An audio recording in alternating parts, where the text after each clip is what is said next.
Welcome back to another Mercs Legion War recap video. This is the second war post the update, and we've been seeing some interesting uses for the extra dark elixir spell in our clan castles. One of the things here I'd like to show you that Kick and Ash did that was pretty cool is he uses two poison spells to take out a dragon and a balloon in an enemy clan castle.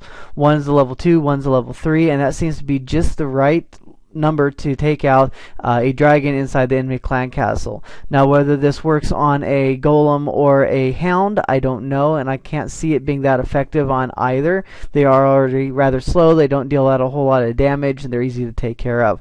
So if you've gone up against a dragon in your enemy clan castle, coming in with a double poison spell might be pretty effective way to just take it out without having to worry about bringing a kill squad.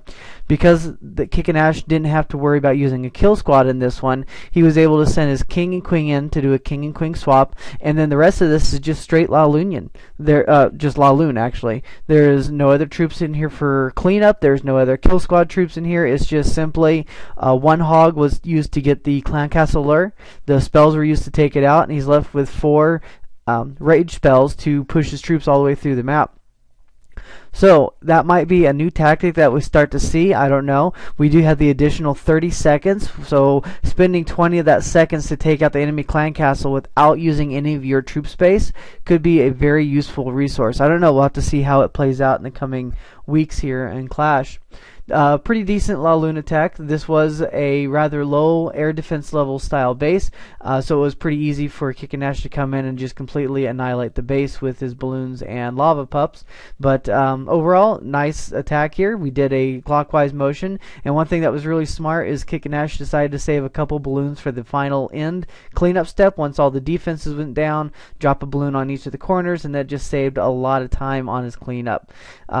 Would he have had enough time without doing that? Absolutely would have, but it's just a good practice to, if you can, save a couple balloons for cleanup, especially when you don't have to bring any wizards or barbarians as your kill squad for cleanup. So nice attack by Kick and Ash, getting a 3-star there using a straight up Laloon attack. Very cool. Alright, let's go ahead and take a look at our next attack. See what we've done with some of our spells. We have Thork coming in here, and he decided to bring in a haste spell in his hog attack as the extra dark elixir spell. Again, sending in one hog to go in and get the enemy clan castle lure, and he will drag them up just as normal. And drop the poison spell when they get up top, and then just surround it with a few archers and a couple of wizards to distract and take out the enemy clan castle troops without much of a problem. Choosing to come in with a hog attack in this base, a go-ho, pretty smart idea.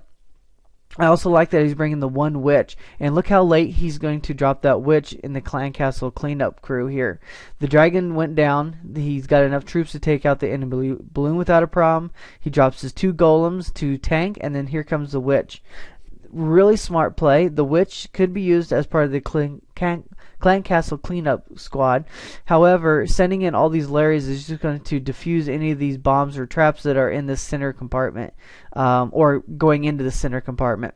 I do remember using this base at one point, and these corners are excellent spots to rearrange the traps. It makes it harder to tell where your traps specifically are, but if you can pinpoint 1 or 2 of these corners, then you know that the traps are going to either be in those corners or be in the other corners you haven't hit yet.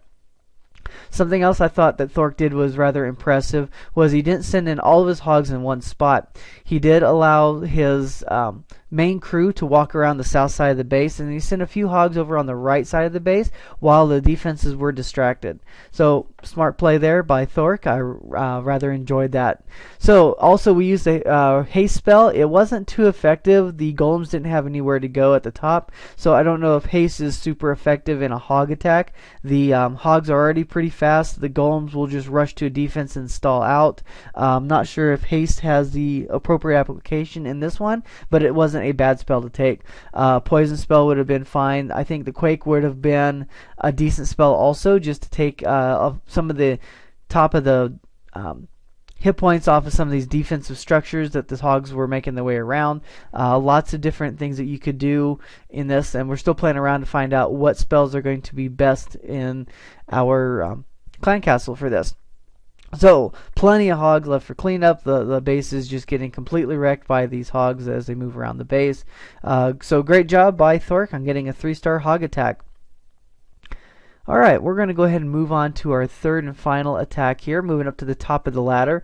Pratzilla, he's just become this beast of an attacker, and he chose to come in with a Quake spell in the clan castle, dropping 3 of his in the core and then the 1 extra there to take out the walls. It was just perfect placement because he's now opened up every single big compartment in this base. I mean, that was a beautiful use of your spell. And also, if you're designing bases, that might be something you want to think about. What style of attack will people come at you with, or could they come at you with, and how do you try to defend against that? There was a little bit of a design flaw in this base, being able to open up every compartment with a Quake spell in the middle like that. So something that Zingri could maybe adjust a little bit in his base.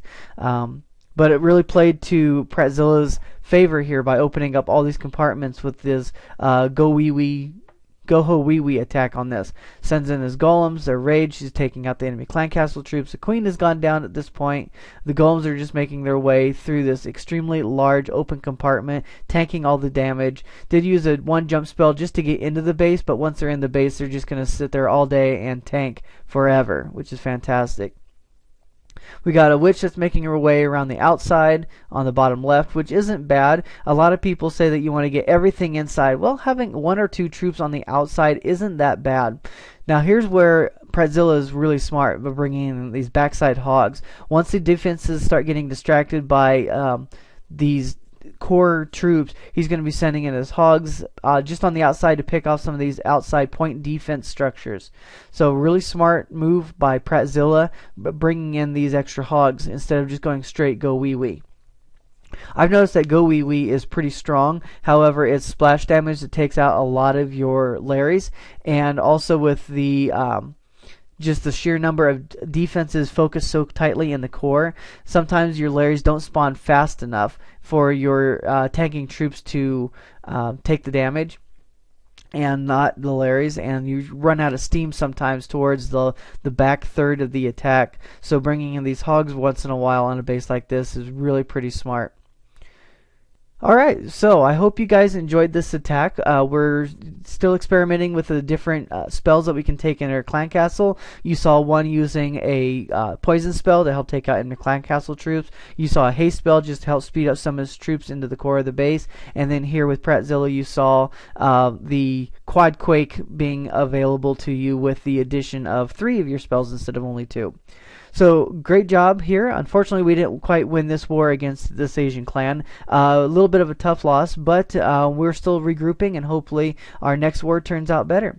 So this is Eureka Havoc signing out, making sure to remind you to clash without fear.